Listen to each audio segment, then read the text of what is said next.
From the very beginning, I've been telling you to let the woman chase you, not the other way around. And I'm sure you've heard this advice countless times, but when it comes to reality, things seem different. You feel like it's impossible for a girl to chase you, and most girls, if you ask them, will say, I would never chase anyone. At the same time, a woman is naturally drawn to the man she's chasing, and you find yourself stuck in the middle, not understanding anything and unsure of what to do. Welcome to this video, where I'll answer all the questions running through your mind about the art of chasing. First, you need to understand something important. There are two types of chasing when it comes to women: logical chasing and emotional chasing. Logical chasing happens when a woman pursues you based on logic, meaning her interest in you stems from a clear benefit she sees in doing so. For example, if you are rich and hold a high status, when she sees you in this position, she will think to herself, if I enter a relationship with this man and he likes me, I'll benefit from it. I'll get money, he'll buy me gifts, and I'll live a comfortable life with him. So, what does the woman do? She starts chasing you because she knows it aligns with her interests. However, this type of chasing comes with two major problems. The first problem is that this is extremely rare and difficult to achieve. I don't want to be like other YouTubers and tell you that you need to make money or achieve high status, because this is something obvious and doesn't need to be said. Plus, chances are you may not have these things. At the same time, 99% of people don't possess these qualities, even though they can be valuable if you do have them. The second problem is that this type of chasing won't lead to a strong, meaningful relationship. You might notice that women act wild and excited around you when you showcase your financial success, but that's only for the money, not for you. She might stay with you, but she will always be on the lookout for someone else who can fulfill her core emotional needs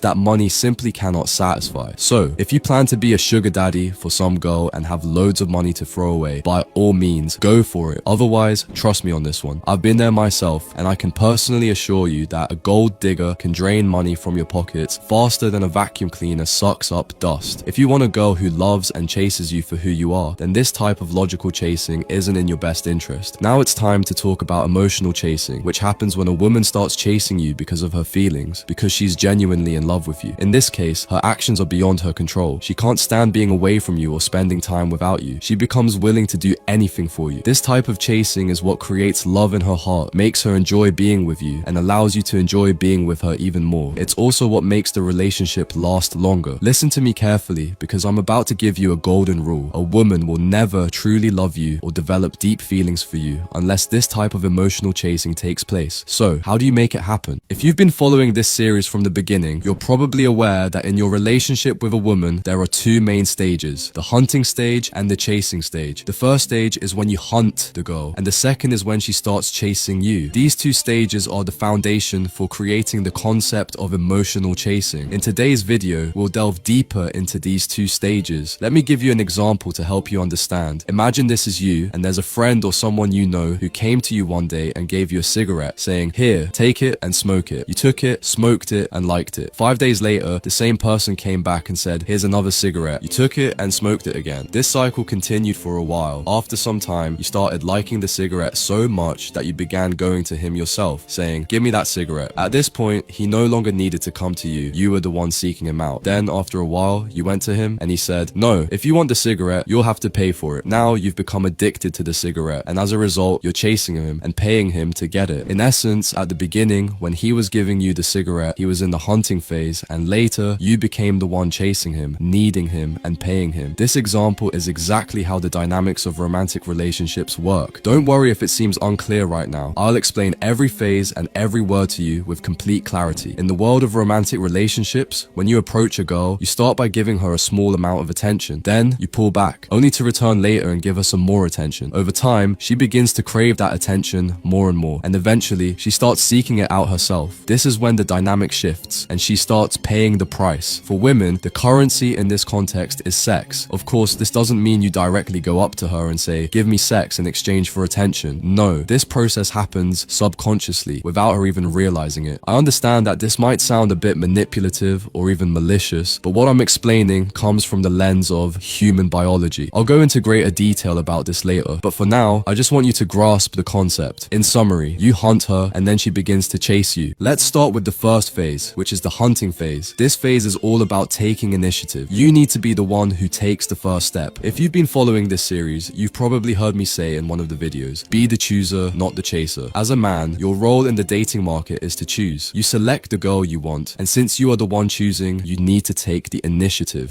At the beginning, when you meet a girl for the first time, you are typically the one who needs to initiate the conversation. You are the one who needs to take the first step, and you are the one who needs to ask her out on a date. Here, we arrive at the first checkpoint in the hunting phase, which is asking for a date. Pay close attention. Even though you are the one taking the initiative in hunting, you should not chase her. You must not be a follower. You need to be a hunter. This becomes apparent in the way you ask or request a date. Wait, how does asking her a simple question make you a follower? Let's take a closer look. This is one of those subtle, unspoken signals you communicate without even realizing it. When you ask her something like, "When can I see you?" or "When are you free?" Here's what you're actually saying. You're asking her to take charge and make the decision first before you can take any action to move things forward. You're putting the ball in her court, essentially saying, "You lead and I'll follow." So, how does the role of the hunter look? The first thing you need to do is stop asking follower questions and start turning them into hunter statements. In other words, stop asking her what she wants to do and start telling her what you're going to do. For example, follower, "When are you free to go out? What do you like to do for fun? Where do you want to go for our date? What are you doing tonight?" Hunter, "Tell me when you're free this week. I want to take you to the best spot ever. You'll love it. Meet me there at 7. Wear something nice." Follower, "Would you like to go out with me sometime?" Hunter, "Message me. I've got a fun idea." Follower, "Can I get your number?" Hunter, "Put your number in my phone. Let's stay in touch." Follower, "Are you free on Saturday?" Hunter, "We should grab a drink the next time we're both free. Let me know what your week looks like." Don't ask her. Tell her. She doesn't want someone timidly asking her what she wants. She wants you to know what to do and just do it. The more confident you are in leading her, the more comfortable she will feel following you. This is the difference between someone who follows a girl and someone who hunts her. Let me give you a very important piece of advice. If you ask a girl out on a date and she says no, giving you an excuse. Let's say you said, "Let's meet on Sunday," and she replies, "No, I have to meet a friend on Sunday." Don't try to suggest another day, like saying, "Okay, let's meet on Saturday or Monday." Simply respond with, "Alright, no problem. Let's leave it for another time." Before I explain how a date should go, let me clarify an important point. Imagine you've met her and everything went perfectly. When you get back home, do not send her any messages or try to talk to her. Once the date is over, take a step back. Then, after a week, send her a message again and suggest another meeting. Stick to this system. Message her once a week to initiate and propose a date. This way, even though you're taking the initiative, you're not chasing her. So, imagine you're still in the hunting phase and she sends you a message. In this case, it's perfectly fine to respond. The key, however, is that you only initiate contact once a week. Stick to this system until you reach the stage where the girl starts messaging you daily and consistently engages with you. When you notice that she's texting you every day, that's when you know she's starting to like you and has developed feelings for you. But for now, let's stay focused on the hunting phase. When it comes to the date, this is a broad topic and I've covered many techniques to follow on a date in other parts of this series. However, for now, I'll focus on the key points. When dealing with a girl during a date, your primary goal should revolve around one thing only: how to jack up the energy of the interaction. But before diving into the dynamics, let's first address a common issue. Sometimes, a girl might show up late for a date. The rule here is that you should not wait for more than 10 minutes. Many guys wait for hours, expecting her to arrive eventually. If this happens to you, don't let her get away with such behavior. Simply leave the place and don't excuse her for being more than 10 minutes late. If you don't hold her accountable for this early on, she'll start taking you for granted and it will happen more frequently. You need to show her that she's not the most important thing in your life and that you have better things to do than wait around for her. On the other hand, there's another common tactic I've seen many people use, and I used to do it myself: showing up a little late on purpose. The idea is to make her wait for you, putting yourself in a position where she's the one chasing, not you. However, to be honest with you, I'm not a big fan of this approach. In my opinion, being on time is better. Women today are not as stupid as they used to be. If you consistently show up late on purpose, she'll notice and catch on to your intentions. That's why it's better to show up on time. Now, let's move on to what you should talk about during the date. Everything you talk about should have an emotional impact on her. Every question you ask should spark her emotions. Avoid boring questions like, "What do you do for work?" or "How was your day?" These are questions she's likely heard from countless other men, so you need to set yourself apart from the crowd. Always aim to connect with her on an emotional level. A great way to do this is by asking questions that emotionally resonate with her. For example, ask her questions like, "Do you remember the last time you did something so exciting that you couldn't stop thinking about it for days? When was the last time you laughed so hard? If you were guaranteed not to fail, what would you want to become? Who is the person you care about the most in your life?" This is a topic I've covered in a previous video in this series, so if you haven't watched it, I recommend going back and watching it to get more detailed insights on what to do during a date. The key is to focus on triggering her emotions. During the date, there will be moments when you feel that the conversation has reached a high level of emotional involvement. At this point, you should do a kiss test to see if she's ready for a kiss. Typically, when a girl is emotionally charged, she won't refuse a kiss. Now, let's discuss how to end a date successfully. You must ensure that you don't spend so much time with her that it becomes boring. When you feel the conversation has reached its peak and you're both having a great time, that's the perfect moment to end it. The final step is to leave without promising another date. Most guys end a date by saying, "Let's meet again," or "I'll call you," but that's not the right way to do it. A great way to maintain mystery is to leave the date without mentioning anything about a follow-up meeting. I won't go into detail on this topic here, as I've already discussed it in the series How to Attract Women. Please go back and watch it so you can follow along with me better. And of course, I'm talking about this in the context of the hunting phase. In any case, at this stage, you should continue giving her space. Let her think about you. Meet her once a week for a while, and after some time, you'll reach a point where the girl is the one messaging you every day, calling you every day, and wanting to meet you every day. At this stage, you've transitioned to the second phase, which is the chasing phase, where she starts pursuing you. Here's what you need to do. Don't always be available. For example, when she calls you, don't always answer. And if she asks to meet, tell her you're busy and have other things to take care of. This is a mistake I've made many times in the past. The moment a girl becomes attached to me, I make myself available to her around the clock. Every message she sends or requests to meet, I agree to immediately. The result is that she gets bored of me quickly and her feelings for me cool off. This is why I mentioned at the beginning of the video, if you want to keep the relationship long-lasting and enjoyable, you need to make her chase you. But look, you should only do this when you notice that she has started messaging you and talking to you daily. Before that, don't. If you're still in the early stages and she sends you a message and you ignore it, she won't care because she hasn't developed feelings for you yet. And if you distance yourself too early, she will lose interest. This kind of distancing should only happen when the girl is already attached to you. Once she's attached, distance yourself and let her chase you. How do you distance yourself? Don't always be available. If she wants to meet, sometimes say yes and other times say no. And this isn't manipulation. I've seen many guys in the comments saying that what I'm explaining here is deceitful or manipulative. It's not. I'm simply telling you what a girl wants from you. A girl wants drama, a challenge in the relationship. She wants to chase you. She wants you to be strong. What I'm explaining to you now and throughout this series isn't just for the benefit of men, it's also for the benefit of women. A girl doesn't want a man who's too nice and follows her in everything. She wants a man who challenges her. Anyway, when she starts chasing you, she might do something many girls do. She'll distance herself to see if you'll chase her. This is something I've discussed in a previous video, but in short, when she distances herself, stay cool and don't pursue her. This was the Dark Needle, and always remember, be the hunter, not the chaser.